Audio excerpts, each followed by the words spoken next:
नमस्कार, आप देख रहे हैं पक्ष विपक्ष। मैं हूं आपके साथ उन्नति भटनागर। आज खास इस चर्चा में बात होगी कि मुख्यमंत्री पुष्कर सिंह धामी ने प्रदेश में सड़क संपर्क के विस्तार पर विशेष ध्यान देने के निर्देश दिए हैं। उन्होंने केदार खंड और मानस खंड की आपसी सड़क संपर्क को बेहतर बनाने के लिए तेजी से कार्य करने और देहरादून से हल्द्वानी, दिल्ली से हल्द्वानी और प्रमुख शहरों के लिए सड़क संपर्क मजबूत करने को बेहतर कार्य योजना बनाने के निर्देश दिए हैं। उन्होंने रिस्पना और बिंदाल नदी पर 4 लेन एलिवेटेड रोड निर्माण परियोजना की सभी प्रक्रियाओं में तेजी लाने को कहा है।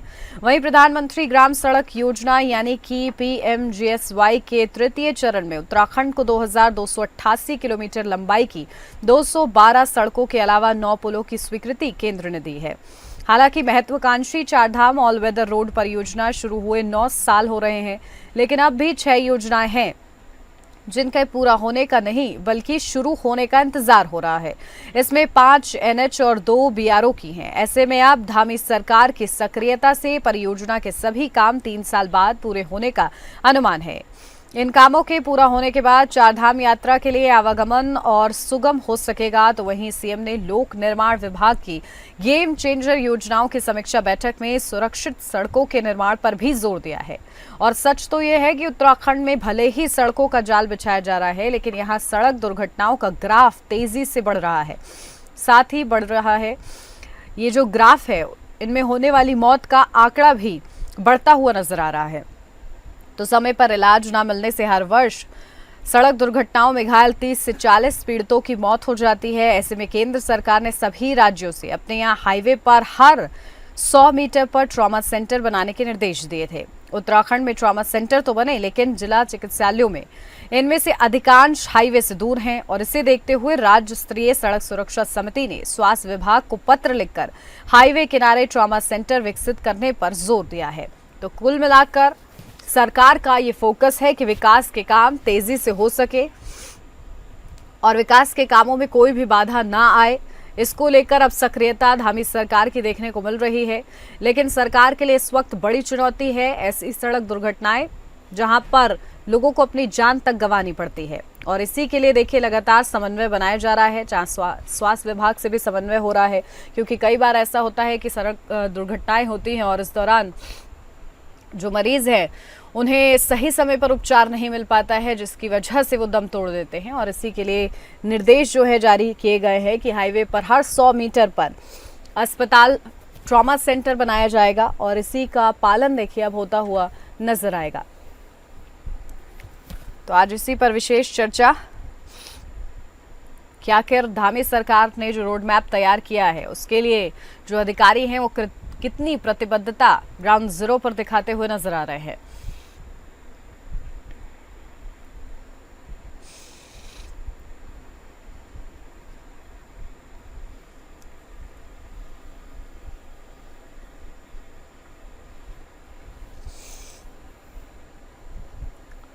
तो सड़कों का जाल एक तरफ बनाया जा रहा है ताकि लोगों को सुविधा मिल सके और लोग जिस तरीके से, खास तौर से क्योंकि हम लोग देखते हैं पहाड़ी क्षेत्रों में कितनी समस्या रहती है सड़कों की, और इसी को ध्यान में रखते हुए बड़ी बड़ी परियोजनाएं जो हैं शुरू की जा रही हैं।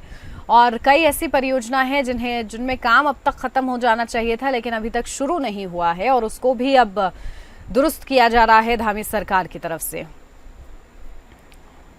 तो देखिए किस तरीके से काम चल रहा है और इस कामों में कितनी फुर्ती सरकार की ओर से आने वाले वक्त में दिखाई जाती है, ये देखना होगा। तो सड़कों का जाल, सुरक्षा पर लेकिन सवाल अभी भी बना हुआ है। उत्तराखंड में सड़कों का जाल बिछेगा। सड़क संपर्क विस्तार पर सीएम धामी का जोर है। एलिवेटेड रोड निर्माण में तेजी आएगी। चारधाम ऑल वेदर रोड परियोजना के 9 साल पूरे हुए हैं। तो देखिए उत्तराखंड में हाईवे के पास ट्रॉमा सेंटर नहीं है, सड़कें बना दी जा रही हैं लेकिन ट्रॉमा सेंटर नहीं है। क्या ये सुरक्षा में लापरवाही नहीं? ये तमाम बड़े सवाल हैं जो कि आज पूछेंगे इस चर्चा में। आपसे कुछ ही देर में खास मेहमान हमारे साथ जुड़ेंगे। तो उत्तराखंड में सड़क दुर्घटनाओं का ग्राफ तेजी से बढ़ता हुआ भी नजर आ रहा है।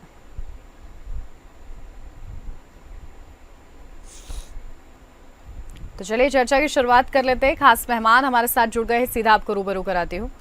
हमारे साथ धीरेन्द्र प्रताप सिंह, नेता कांग्रेस पार्टी से जुड़ गए हैं। धीरेन्द्र जी, बहुत स्वागत आपका। हमारे साथ संजीव वर्मा सह मीडिया प्रभारी बीजेपी से जुड़ गए हैं। संजीव जी, आपका भी बहुत स्वागत है। शुरुआत आपके साथ करूंगी धीरेन्द्र जी, क्योंकि सरकार सड़कों का जाल बुन रही है, विकास पर जोर दे रही है और सरकार ने एक बड़ा रोड मैप तैयार किया है, लेकिन अभी चुनौतियां सरकार के सामने हैं। विपक्ष का क्या स्टैंड सरकार के लिए? देखिए, जो तरक्की के 3 मापदंड हैं उनको बीएसपी फैक्टर कहते हैं। बीएसपी कोई बहुजन समाज पार्टी के लिए नहीं है, ये बीएसपी है बिजली, सड़क और पानी जी। अभी ना तो बिजली के मोर्चे पे सरकार सफल है। कल आ गया कि जितना जो सोलर ऊर्जा वाला है वो पूरा फेल हो गया है, जिसको कि ये कह रहे थे ऊर्जा प्रदेश बनेगा। सरकार ने खुद कहा है कि सारी जांच कर लिया, सब फर्जी पाया गया, लोगों ने झूठे आंकड़े दे दिए। इसी तरह से जो पानी वाला है, हर घर जल, वो योजना अभी तक कहीं पहुंच नहीं पाई। और यही हालात सड़क के हैं। जो सबसे बड़ी सड़क योजना है ये 4 धाम वाली, इसका रोज रोज आ जाता है कि आज 2 दिन के लिए 4 धाम यात्रा यहाँ रोक दी गई, आज 3 दिन के लिए यहाँ रोक दी गई। और मौसम विभाग जैसी ये घोषणा करता है कि आज येलो अलर्ट है, तो समझ लो कि उत्तराखंड में आवाजाही बंद हो जाती है। तो ये सरकार तो बीएसपी का जो फैक्टर है, तीनों फैक्टरों पर फेल हो गई है। मैं और चीजों पर बात नहीं करना चाहता है, क्योंकि आज हमारी बात सड़कों तक महदूद है जी। तो ये बड़े दुख की बात है। यद्यपि मैं जो गडकरी साहब हैं, वो जो सड़कें बना रहे हैं कई जगह, उनकी मैं कई जगह प्रशंसा लोगों से सुनता हूं और उनका काम भी अच्छा है, ऐसी बात नहीं। और कांग्रेस के टाइम पे भी जब इंदिरा हृदय जी थी यहाँ राज्य की पीडब्ल्यूडी मिनिस्टर, सड़कों की जो चमक दमक थी वो देखते ही बनती थी। तो अब तो सतपाल महाराज जी पीडब्ल्यूडी के मिनिस्टर हैं और पता नहीं वो कितना ध्यान दे पाते हैं, कितना उनके पास समय भी है।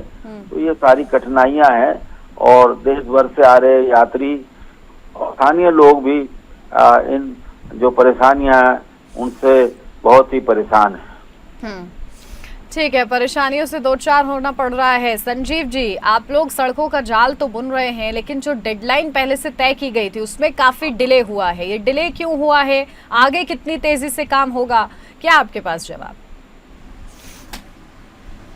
देखिए, उत्तराखंड की जो भौगोलिक परिस्थिति है, स्थिति है, उससे छुपी हुई नहीं है और यहाँ पर हमारा कहे 71% से ज्यादा वनाच्छादित क्षेत्र है। और इसके बाद भी जिस प्रकार से तमाम इंफ्रास्ट्रक्चर का डेवलपमेंट हमारे के द्वारा लगातार डबल इंजन के माध्यम से हो रहा है, जिसमें जो केंद्र शासित केंद्र पोषित परियोजना है, राज्य की योजना परियोजना है, उस पर सरकार लगातार काम कर रही है। और क्योंकि जो ऑल वेदर रोड है, ये हमारा एक भारतीय जनता पार्टी का माननीय प्रधानमंत्री जी का एक ड्रीम प्रोजेक्ट है, जिसके ऊपर लगातार काम चल रहा है और लगातार काम लगभग पूर्ण हो चुका है। और सबसे पहले तो इसमें 9 वर्ष इसको पूर्ण हो चुके हैं। मैं जिस प्रकार से इसमें लगातार तेजी के साथ काम हुआ है, उसके लिए मैं अपना केंद्र सरकार को, राज्य सरकार को, माननीय प्रधानमंत्री जी को भी इसके लिए बधाई देता हूँ। अपना राज्य सरकार को भी, माननीय मुख्यमंत्री जी को मैं बधाई देता हूँ, क्योंकि उन्होंने जो 3 मीटर की सड़क हुआ करती थी, जहाँ पर लोगों को लगातार तकलीफ होती थी, उन तकलीफों को दूर करते हुए आज शानदार सड़कें, डबल लेन सड़कें और 4 लेन सड़कें उपलब्ध कराई हमारे 4 धाम यात्रियों को। जिस प्रकार से सुविधाएं आज मिल रही हैं, जो 12-12, 24-24 घंटे का सफर हुआ करता था और एक तरह से घिनाऊ सफर होता था वो, क्योंकि जगह जगह पर लैंडस्लाइड हो जाती थी, लोगों को एक आम जनरल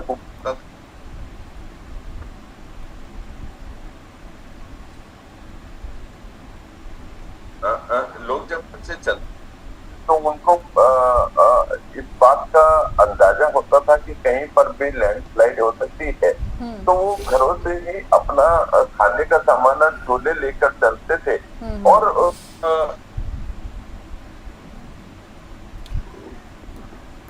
बिल्कुल, लेकिन देखिए संजीव जी, परेशानी ये हो जाती है कि अभी जो ग्राफ सामने आ रहा है वो चिंताजनक है, क्योंकि सड़क दुर्घटनाएं बढ़ रही हैं, लोगों की मौत का आंकड़ा भी बढ़ता हुआ नजर आ रहा है।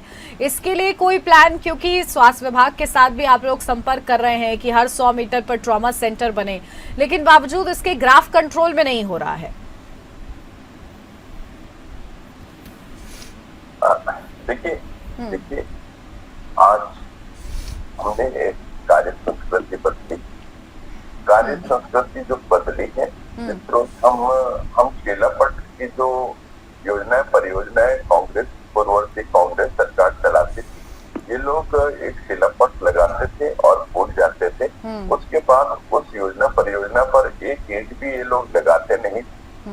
हम आज जिस प्रकार से हमने कार्य संस्कृति अपनी बदली है, हम जिस दिन किसी उसका शिलान्यास करते हैं किसी योजना परियोजना का, उसी दिन हम उसके उद्घाटन की तिथि भी निश्चित घोषित कर देते हैं। और बिल्कुल टाइम बाउंड विकास जिस प्रकार से हमारी सरकारें कर रही हैं, उससे दो लाभ मिल रहे हैं। एक तो जनता को जनता के अंदर एक आत्मविश्वास का भाव जागृत होता है कि ये काम आरंभ हो गया है और निश्चित तिथि पर ये काम अपना पूर्णता कर लेगा। ठीक है। साथ ही जो योजना परियोजना की जो लागत होती थी, जो लगातार रिवाइज होती थी, कई बार तो ऐसा होता था योजना परियोजना की जो लागत है कहीं गुना हो जाती थी। उससे जो हमारे देश के साधन संसाधनों का एक जो दुरुपयोग होता था, वो दुरुपयोग भी रुका है और लोगों के अंदर एक आत्मविश्वास का भाव जागृत हुआ है। ये सब कुछ होता है इच्छा शक्ति। ठीक है धीरेन्द्र जी, यदि हमारे पास इच्छा शक्ति है, सरकार की ओर से क्या किया जा रहा है, क्या लाभ हो रहा है, सब गिनवाया गया है और ये भी कहा गया है कि आप लोग के समय का जो काम था वो सभी ने देखा है। हालांकि आपने दावा किया था कि आपके समय सड़कें बहुत ज्यादा दुरुस्त थी, कि सभी देखते रह जाते थे। देखिए, ये तो अब ये अपने मियाँ मिट्ठू बन रहे हैं, अभी भी कांग्रेस का डोनर हो रहे हैं। देखो, सन 2016 से यहाँ पर जो है भाजपा सरकार में है और लंबा समय यहाँ पर मुख्यमंत्री को हो गया और 20,000 से ज्यादा जो है, अभी कल जो आंकड़ा है, नेशनल हाईवे पे 20,000 से ज्यादा लोग एक्सीडेंट में मारे गए हैं। कमोबेश यही उत्तराखंड की स्थिति है। यहाँ 1000 आदमी का हर साल मारा जाना एक सामान्य सी बात है। मैं नैनी डांडा से आता हूँ, हमारे यहाँ बस गिरी थी साल भी और 40-50 लोग वहाँ मारे गए। बहुत सारे लोगों को आज तक मुआवजा नहीं मिला। जो सड़क का एक अभियांत्रिकी उसको ठीक किया जाता है, जो उसका इंजीनियरिंग तरीके से ठीक किया जाता है, आज तक कोई भी एक इंजीनियर वहाँ नहीं पहुँचा कि सड़क का जो ढांचा है इसको सुधार दें। तो ये बहुत बातें करने वाले लोग हैं, जुमलेबाज लोगों की पार्टी है। आज जो है सड़क पर तो हमारा जीवन सुरक्षित है ही नहीं। हवाई जहाज की जो हालत है वो भी आप देख रहे हैं। डेली अखबार खोलते ही ये आता है। मेरी बेटी एक कंपनी में अफसर है और उसे हफ्ते में 2 दिन कम से कम फ्लाइट से जाना पड़ता है। कल भी वो रात मुंबई से आई है और 3 दिन पहले यहाँ से फ्लाइट से नागपुर गई थी। मुझे हर वक्त ये चिंता रहती है कि उसके विमान का क्या होगा और वो लिखकर भेजती कि आज एयर इंडिया से जा रही हूँ, आज इससे जा रही हूँ, आज उससे जा रही हूँ। बिल्कुल। तो जो यातायात के जो साधन है, चाहे वो सड़क हो चाहे हवाई यातायात हो, दोनों मोर्चे पर ये सरकार विफल हो रखी है। लोगों की जान माल का खतरा बना। आप हादसा भी कह रहे हैं और फिर सरकार को दोषी भी ठहरा रहे हैं। हादसों में कई बार ऐसा होता है कि हादसे कंट्रोल में नहीं होते और कई बार ऐसा होता है कि सरकार की लापरवाही होती है, उस वजह से हादसे होते हैं। ठीक है, आगे भी इस चर्चा को ले जाएंगे। बिल्कुल। आज सरकार के हवाई जो प्राधिकरण है उसने चिट्ठी लिखी है एयर इंडिया को। अब लिखिए, जब रोज इतनी मौत हो गई और डेली एयर इंडिया के आ रहे हैं कि जहाज। ठीक है, आपके पास आ रही हूँ संजीव जी, क्योंकि सीधा सीधा आप लोग पर आरोप लग रहा है कि कहीं ना कहीं सरकार की लापरवाही सामने आती है, जिस वजह से हादसों की संख्या बढ़ रही है, लोग जान भी गंवा रहे हैं। देखिए, अभी मेरे कांग्रेस के मित्र बड़ी बेशर्मी से कह रहे थे कि ये शब्द आप इस्तेमाल मत करिए बेशर्मी से, मैं जिम्मेदारी से कह रहा हूँ। आप ये बेहुदा बात मत करिए, बेशर्मी शर्म आपको आनी चाहिए। सरकार में आप हैं, कांग्रेस सरकार में नहीं है। कांग्रेस को विपक्ष में रहते हुए सवाल खड़े करने का पूरा हक है। बेशर्म आप हैं और ठीक है संजीव जी थोड़ी सी शब्दों की मर्यादा रखेंगे ताकि मुद्दों पर ज्यादा बात हो सके। जी नहीं, वो कैसे कह रहे हैं कि बेशर्मी का क्या मतलब है? ठीक है मैंने बोल दिया है। धीरेन्द्र जी आ रही हूँ अब आपके पास। जी संजीव जी। देखिए, युग परिवर्तन हुआ है।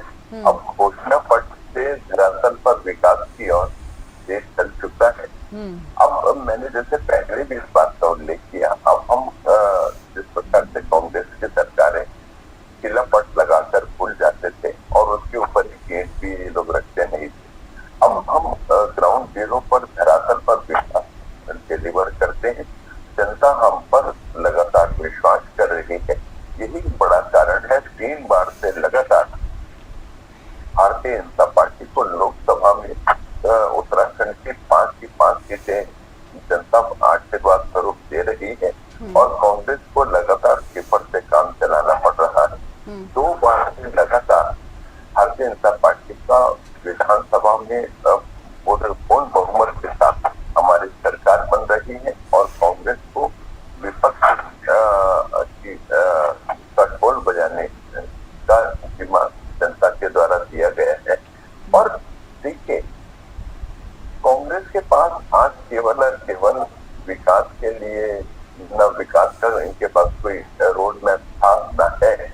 इनके पास जिस समय लोग सत्ता में थे उस समय इन्होंने विकास किया नहीं। उस समय किया तो केवल और केवल घोटाले किए, केवल भ्रष्टाचार किया।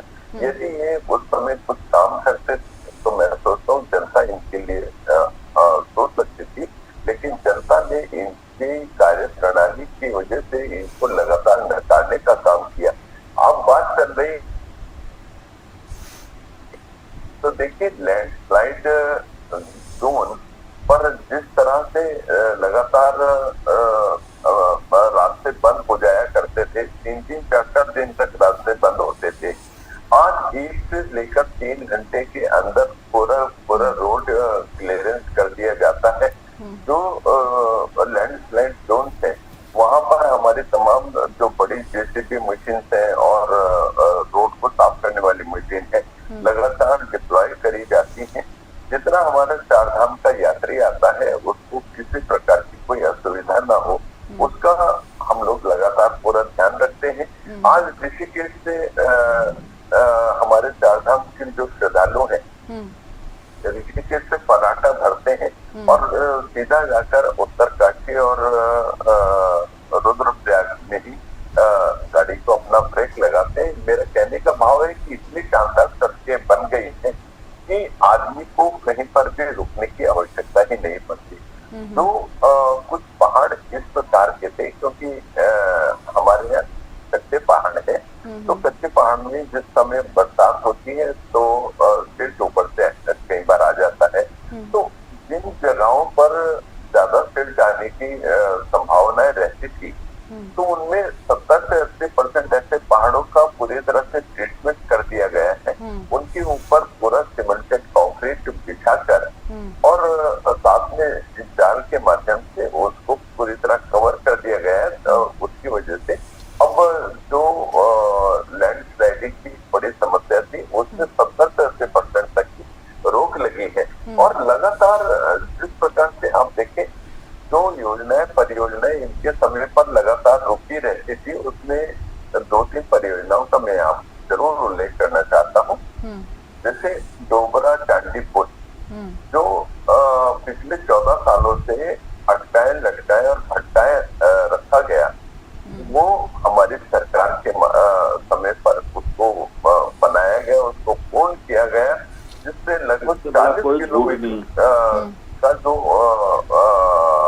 सफर है वो मात्र 10 से 15 मिनट में। धीरेन्द्र जी असहमत है इस बात से? धीरेन्द्र जी आप सहमत नहीं है मुझे लगता है इस बात से कि आपके समय पर परियोजनाएं जो है लटका दी जाती थी। डोबरा चाटी से इनका क्या मतलब है? ये बता दें कि सिरो बगड़ जो रुद्रप्रयाग के पास है, अभी पिछले हफ्ते 3 बार वहाँ 6-6, 8-8 घंटे क्या कहते हैं ट्रैफिक जाम रहा, यात्री परेशान रहे। आप कह रहे हैं कि हमने पूरा रुद्रप्रयाग तक ठीक कर दिया, तो बेकार में इस तरह की बातें करने से कोई फायदा नहीं है। मेरा निवेदन है संजीव भाई से, ठीक है वो सरकार के प्रवक्ता हैं, सरकार के प्रवक्ता हैं, उनको पूरा हक है अपनी बात कहने का, और लेकिन ऐसा नहीं है, यात्रा में परेशानी आई है और बार बार सरकार को यात्रा स्थगित करनी पड़ी है।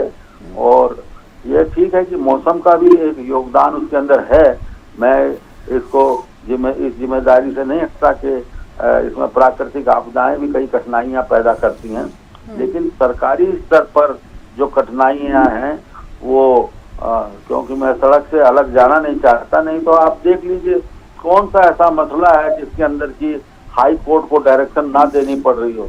आज राज्य में जो सबसे बड़ा विषय है वो जिला पंचायत के चुनाव है, उसके अंदर मतदान करने में, उसके अंदर मतदाता सूची बनाने में, उसके अंदर नगर के मतदाताओं को ग्रामीण मतदाताओं में जोड़ने में कौन सा धामी जी आपने कौन सा ऐसा हिसाब छोड़ा है जिसके अंदर कुछ ना कुछ गड़बड़, कुछ ना कुछ परेशानियां उसके अंदर आती दिखाई नहीं देती।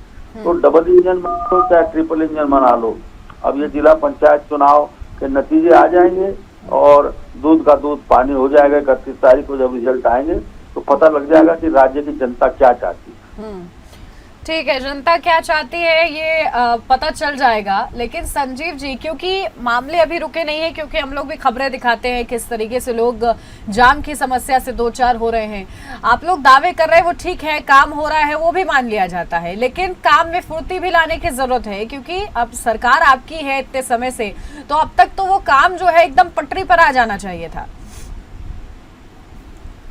देखिए, मैंने जैसे आपको आरंभ में ही इस बात का उल्लेख किया कि उत्तराखंड की जो भौगोलिक स्थिति परिस्थिति है वो बहुत विषम है और एक तरह से हमारे यहाँ हर बरसात के सीजन में, मानसून सीजन में लगातार आपदाएं आती है, लगातार लैंडस्लाइडिंग होती है, लगातार बादल फटने की कई सारी घटनाएं यहाँ पर होती हैं जो प्रकृति के ऊपर अब वश तो मैं सोचता हूँ किसी का भी नहीं है, लेकिन उनसे हम जितने हद तक अपने लोगों की जान माल की सुरक्षा कर सकते हैं उसके तमाम उपाय सरकार लगातार करती है। अब हम यात्रा मार्ग की बात करें, हम ऑल वेदर रोड की बात करें, तो अभी देखिए जिस प्रकार से हमने तिलकारा टनल का निर्माण हुआ है उससे लगभग 20 से लेकर 25 किलोमीटर तक का हमारा यात्रा रूट शॉर्ट हो जाएगा। जो लगातार घुमावदार सड़कें होती थी, घुमावदार सड़कों की बजाय आदमी को सीधा आने का एक नया अवसर उससे मिलेगा और मैं सोचता हूँ यात्रा काफी हद तक सुरक्षित हो जाएगी। और जिस प्रकार से ठीक है, देखिए कुल मिलाकर यही चाहिए जनता को कि यात्रा सुरक्षित हो जाए उनके, कि वो घर से निकले हैं तो कम से कम अपने गंतव्य तक पहुंच जाए, सुरक्षित घर भी वापस आ जाए, ये सुनिश्चित करना सरकार का काम है। ये आप लोग कैसे करते हैं ये देखना होगा। बहुत शुक्रिया आप दोनों का ही हमारे साथ इस चर्चा में जुड़ने के लिए। और इसी के साथ इस खास चर्चा में बस इतना ही। नमस्कार।